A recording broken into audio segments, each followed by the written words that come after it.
अस्सलामुअलैकुम वरहमतुल्लाहि वबरकातुहू। सल्लु अलल हबीब सल्लल्लाहु अला मुहम्मद सल्लल्लाहु अलैहि व आलिहि वसल्लम। रज़ाए इलाही चैनल में आप सबको खुश आमदीद कहते हैं। अल्लाह अज़्ज़ा वजल से दुआ है कि अल्लाह अज़्ज़ा वजल आप सब पर अपना ख़ास करम फरमाए, दोनों जहानों की भलाइयाँ अता फ़रमाए, खुशियाँ अता फ़रमाए, हर दुख और तकलीफ़ से महफूज रखे।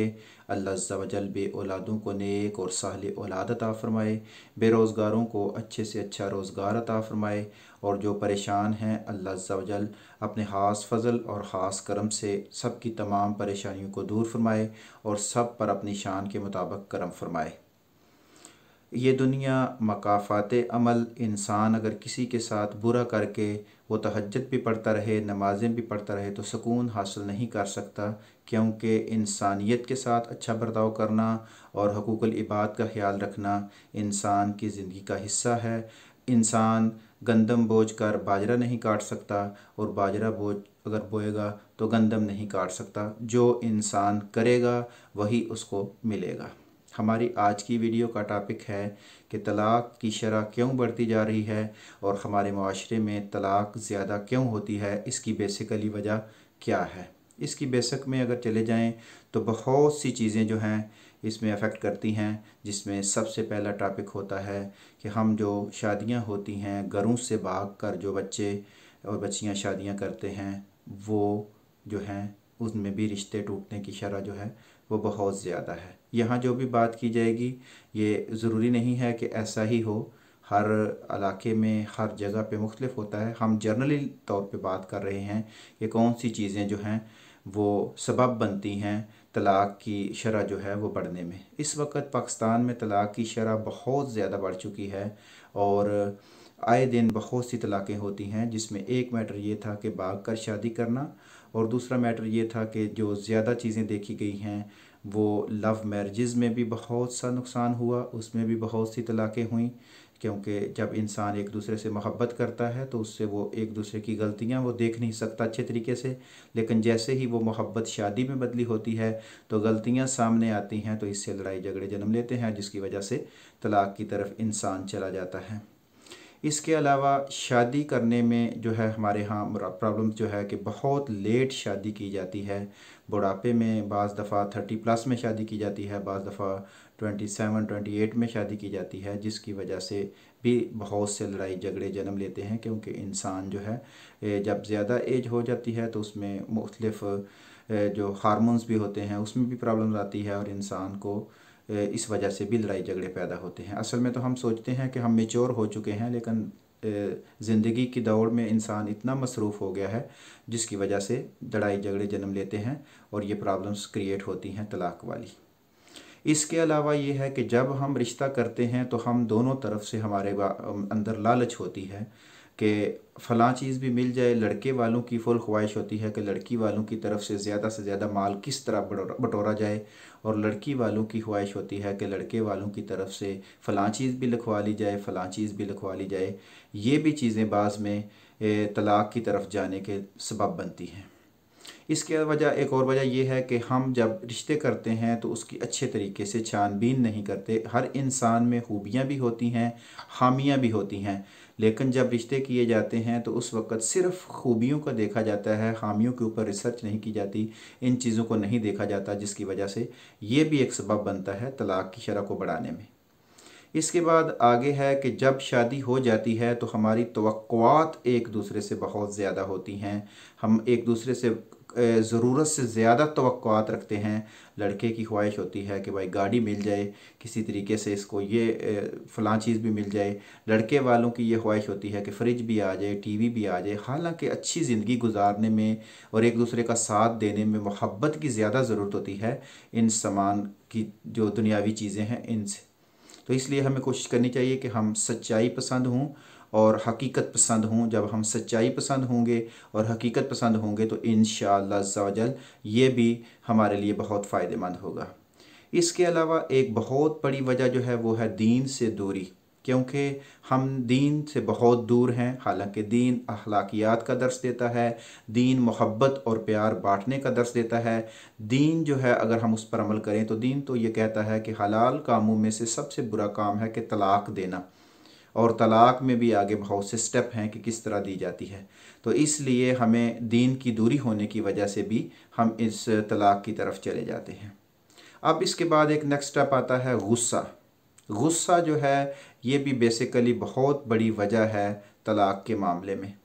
गुस्से में इंसान जब अपने ऊपर से कंट्रोल खो बैठता है तो वो बहुत से ऐसे अल्फाज बोल जाता है जो हकीकत में उसको नहीं बोलने चाहिए। और इसमें हमारी बेटियां बहनें ये भी कसूरवार होती हैं कि वो कहती हैं कि तू अज मैनू दे के वहा तो सही तलाक, अज मैं लैके ही जानी है, अज मैं। और गुस्से में होने वाली गलतियां फिर जो हैं वो बड़ा मुश्किल हो जाता है उनको सुधारना, क्योंकि तलाक जो है ये एक तीर है, जब कमान से निकल जाए तो फिर दोबारा वापस नहीं आता। तो इसलिए इसको सोच समझ कर इस्तेमाल करना चाहिए। और शरीयत में ये आप को हुक्म देती है कि जब भी आप कभी इस तरह के मामलात पेश आ जाएं तो इसमें सब्र व तहम्मुल के साथ मर्द को कोशिश करनी चाहिए, अगर उसने अपना गुस्सा ठंडा करना ही है तो एक तलाक दे के औरत को जो है वो अपने घर भेज दे या उसको अलहदा करे, ताकि दोनों को सोचने का मौका मिले और अपनी गलतियां सुधारने का टाइम मिले। तो इसलिए कोशिश ये करनी चाहिए कि इस मामले में भी एहतियात की जाए। दूसरा ये है कि हम एक दूसरे से बहुत ज़्यादा तवक्को रखते हैं। खामद की तवक्कुआत जो हैं वो बीवी से बहुत ज़्यादा होती हैं, और बीवी की तवक्कुआत खामद से बहुत ज़्यादा होती हैं कि मुझे ये भी दे, मुझे गाड़ी लेके दे, मुझे अलहदा घर बना के दे। और एक औरत जब आती है तो उसका ये दिल करता है कि बस उसकी सास ससुर जल्दी जल्दी वफ़ात पाएँ, जान छोड़ें, ताकि मैं अपने घर में खुश रहूं। ऐसा नहीं है। आपको भी सोचना होगा कि जो आज आप अपने हामद से तवक्को कर रही हैं और जो उसके वालिदैन के साथ सलूक कर रही हैं, कल वही आपकी औलाद ने आपके साथ करना है। तो इसलिए एक औरत जब अपना तहैया कर लेती है कि मैंने घर इबाद करना है तो इंशाअल्लाह उसमें बहुत मुआवनत मिलती है।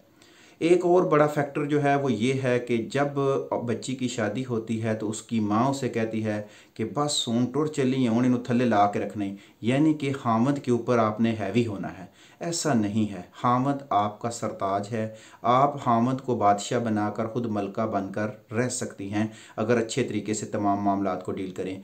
बहुत सी माएँ बेसिकली अपनी बच्चियों को गलत तालीम देने की वजह से भी बहुत ज़्यादा तलाक़ें हो जाती हैं और कहती हैं कि बस जब उसने कोई बात की ना तो हमें बताना, हम उसको ऐसा कर देंगे। ऐसा नहीं है। माँओं को चाहिए कि बच्चियों की अच्छी तरबियत करें और उनको अच्छे तरीके से सिखाएं और उनको ये कहें हाँ हमने आपको बेचा नहीं है, अगर आपके ऊपर बुरे हालात आते हैं तो फिर इस मामले को डिस्कस किया जाए, जहाँ मसला है उसका हल निकालने की कोशिश की जाए। इसका ये हल नहीं है कि बस फ़ौरन तलाक की तरफ चला जाए।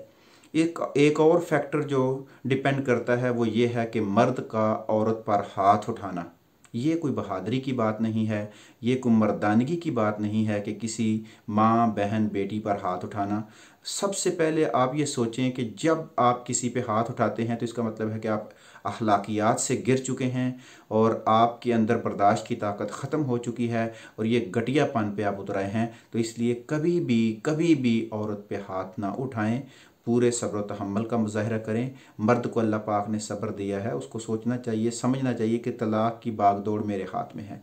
अब होता यह है कि गुस्से में सब कुछ कर लेते हैं, फिर दौड़ते हैं, कोई किसी मसलक के पास जा रहा है, कोई किसी मसलक के पास जा रहा है और हल ढूंढ रहे हैं कि हमें बस किसी तरीके से ना अब इकट्ठे रहना है। तो देखें इसमें भी अगर आप गलत हल तलाश कर भी लेंगे, वक्ती तौर पर आप इकट्ठे रह भी लेंगे, तो अल्लाह से तो कोई बात नहीं छुपी अगर आपने तलाक दी है या नहीं दी। तो इसलिए कोशिश करें कि अपने गुस्से पर काबू पाएँ, अपनी लालचों पर काबू पाएँ, अपने आपस में अंडरस्टैंडिंग पैदा करें। मियाँ बीवी हमारे यहाँ असल माशरा ये भी है कि जॉइंट फैमिली में मियाँ बीवी को इतना मौका ही नहीं दिया जाता कि वो आपस में बैठें, अपने मसाइल को डिस्कस करें और अपनी परेशानियों का हल निकालने की कोशिश करें। अगर खामद बेचारा बीवी के रूम में जाता है तो माँ जी को गुस्सा चला जाता है, माँ जी के रूम में जाता है तो बीवी जी को गुस्सा चला जाता है। जब बेचारा इन दोनों से हट कर बैठता है तो बहनें कहती हैं कि बस ये जी किसी काम का नहीं रहा।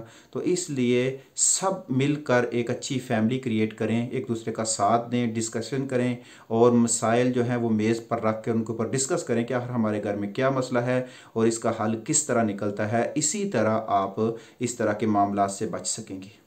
अब सवाल ये पैदा होता है कि मर्द ने तो तलाक दे दी औरत को, या औरत ने ले ली या अदालत में जाके ले ली और बहुत लड़ाई झगड़े किए, लेकिन इसमें इस सारी चक्की में पिसता कौन है? इस सारी चक्की में पिसती है आपकी औलाद।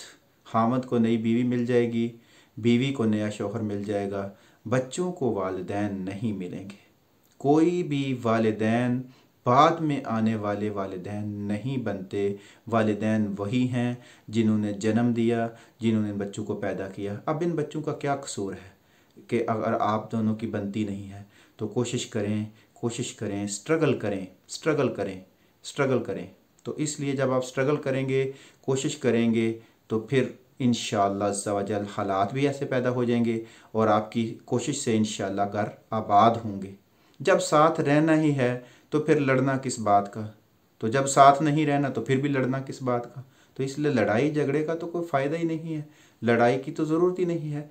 डिस्कस करें, किसी अच्छे इंसान को बीच में डालें, उलमा से मशवरा करें। बाज़ दफ़ा ऐसा भी होता है कि बैरूनी ताकतें भी इन्वॉल्व होती हैं और इन बैरूनी ताकतों का सामना उसी वक्त किया जाता है जब आप दोनों में इत्तेफाक होगा, आप दोनों आपस में डिस्कस करेंगे। बैरूनी ताकतों में भी बहुत से लोग इन्वॉल्व होते हैं जिनको घरों की खुशियाँ पसंद नहीं होती। इसमें जादू भी इस्तेमाल किया जाता है, इसमें तावीज़ात का भी इस्तेमाल किया जाता है और इसमें थर्ड पार्टीज़ भी इन्वॉल्व हैं। जैसे मर्द को कुछ और कहा, हामद को जाके बीवी को कुछ और कह दिया और उसको कहा कि ओहो तेरा हामद तो कुछ भी नहीं करता, तेरा हामद तो तेरा साथ ही नहीं देता, मेरा हामद तो मेरे साथ ऐसा करता है। अब वो औरत पगली बेचारी ना तो समझती है ना देखती है कि मैं इसकी बातों में आ गई हूँ। वो जैसे ही हामद घर में आता है तो उस पर ऊपर डिमांडें, ये फ़लाँ चीज़, तुम ये भी नहीं करते, तुम ये भी नहीं करते, तुम ये भी नहीं करते। इससे फिर लड़ाई झगड़े जन्म लेते हैं और तलाक़ की तरफ चला जाता है काम। एक और फैक्टर जो है वो है परदेश में रहने वाले लोगों की तलाक़ की शरह जो है वो भी बहुत ज़्यादा है।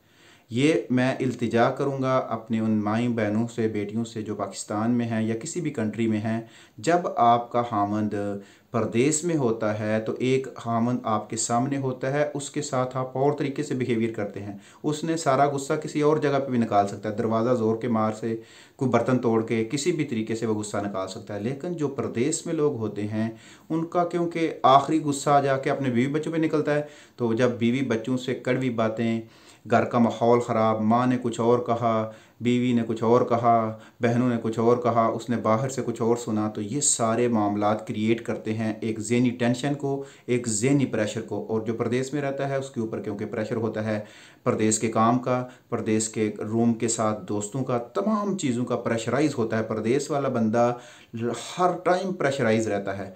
तो जब उस प्रेशराइज़ के सिलसिले में घर में बात करता है तो घर से आगे फिर बीवी नमकीन भरी बातें सुनाती है या माँ सुनाती है या बहनें सुनाती हैं, तो वो मसला तलाक़ की तरफ चला जाता है और वो फ़ोन पे कह देता है मैं दित्तियाँ तिन्ने, मैं मकाई गल, तुम मेरे लिए फ़ारग।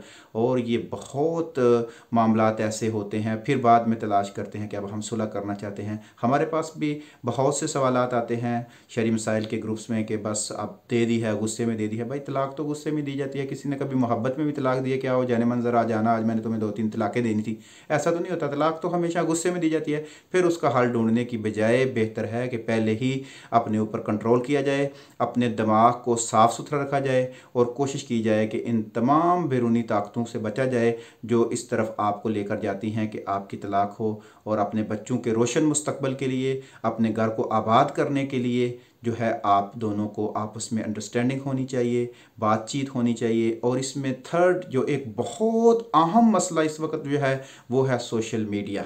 सोशल मीडिया ऑफ पाकिस्तान जो है उसका एक ही मकसद है, माँ बहू, माँ जो है उसको किसी और के साथ सेट किया हुआ है, बीवी को किसी और के साथ सेट किया हुआ है। हमारे ख्याल में, मेरे ख्याल में इस वक्त जो मीडिया ऑफ पाकिस्तान जो है, पाकिस्तान का जो टेलीविज़न है, जो सोशल मीडिया है, वो सिर्फ तलाक़ें देने में और लड़ाई झगड़े और सेक्स को प्रमोट कर रहा है। उसका क्या काम है जी? बस बीवी जो है वो किसी और के साथ भाग गई है, उसकी बीवी किसी और के साथ भाग रही है और हमारी बच्चियां ये ड्रामे बड़े शौक से देखती हैं और उनकी अगर कोई किस्त मिस हो जाए तो फिर तो वो रोना शुरू कर देती हैं।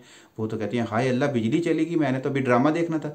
भाई ये ड्रामा है, उसका नाम एक चीज़ है, उसका नाम ही ड्रामा है, तो ड्रामे का फिर ड्रामा ही होना है उसमें और आपने क्या करना है। तो अल्लाह के बंदियों, अल्लाह के बंदों गौर करें, एक चीज़ जिसका नाम ही ड्रामा है, ड्रामे का मतलब है बस जी शुगल मेरा हो रहा है, फ्रॉड चिचियाट चल रहा है, तो आप उसको देख के रोना भी शुरू कर देते हैं, आप उसको देख के अपने घर का माहौल भी ख़राब करते हैं। तो ड्रामेबाजी से बचें, हकीकत का सामना करें, कुरान की तालीमात पर अमल करें, अम्मा आयशा की तालीमात पर अमल करें, हज़रत अम्मा फ़ातिमा की तालीमात पर अमल करें, और आका सल्लल्लाहु अलैहि वसल्लम का देखें आप अपने अज़वाज मुतहरात के साथ कितना प्यारा सलूक करते थे, कितनी मोहब्बत से पेश आते थे।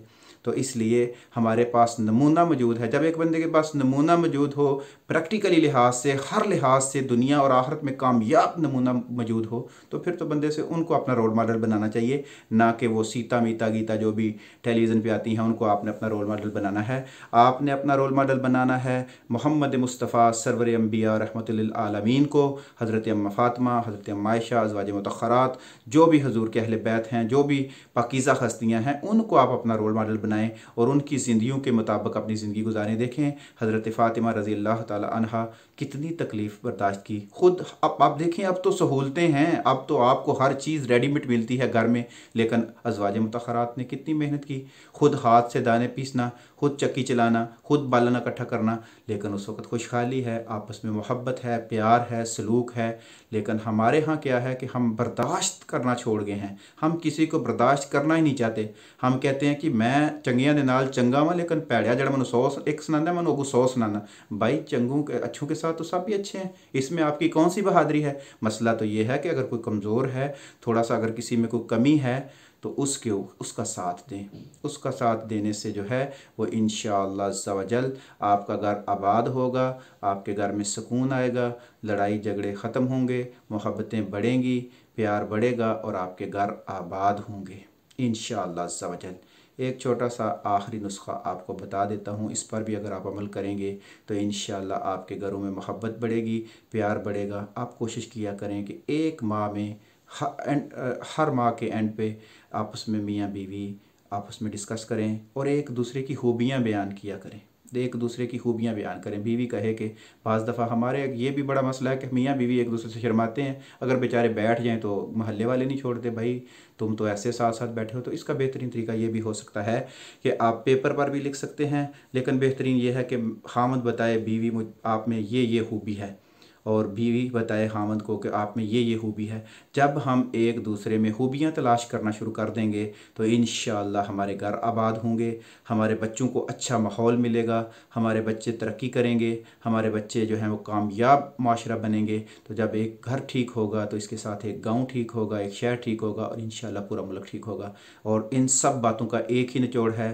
कि आका सल्लल्लाहु अलैहि वसल्लम कुरान मजीद से अपनी तल्लक़ात को मज़बूत कर लें, दीन को अपनी ज़िंदगी का हिस्सा बना लें। इंशाअल्लाह अज़्ज़ा वजल दुनिया और आखिरत में आपको कामयाबी मिलेगी। और किसी की माँ बहन के साथ ज़्यादती ना किया करें, किसी के साथ भी बुरा करने से पहले उसकी जगह पे अपनी बेटी को, अपनी माँ को, अपनी बहन को ज़रूर रखें। इंशाअल्लाह अज़्ज़ा वजल आपको कभी नाकामी का सामना नहीं करना पड़ेगा। अल्लाह अज़्ज़ा वजल से दुआ है कि अल्लाह अज़्ज़ा वजल हम सबको माफ़ फरमा दे और हम सबको प्यार, मोहब्बत और इत्तेफाक के साथ रहने की तौफ़ीक़ अता फ़रमाए। और जितने भी लोग लड़ाई झगड़े या किसी परेशानी की वजह से परेशान हैं, अल्लाह अज़्ज़ा वजल सबकी मदद फरमाए। अल्लाह अज़्ज़ा वजल जिन बच्चियों के रिश्ते नहीं आ रहे उनमें भी खुसूसी मदद फरमा के रिश्तों का बंदोबस्त फरमा दे। और जो घर इस वक्त आबाद नहीं हो रहे, किसी मसले में हैं, तो अल्लाह अज़्ज़ा वजल अपने बारगाह अक़दस से खुसूसी मदद फरमा के इन सब घरों को आबाद फरमाए। हम आप सब के शुक्रगुज़ार हैं कि आप रज़ाए इलाही चैनल का साथ दे रहे हैं। हमारे चैनल पर रहकर आप वीडियो मुकम्मल देखते हैं, सुनते हैं और इसको आगे फैलाने में भी हमारे मावन हैं।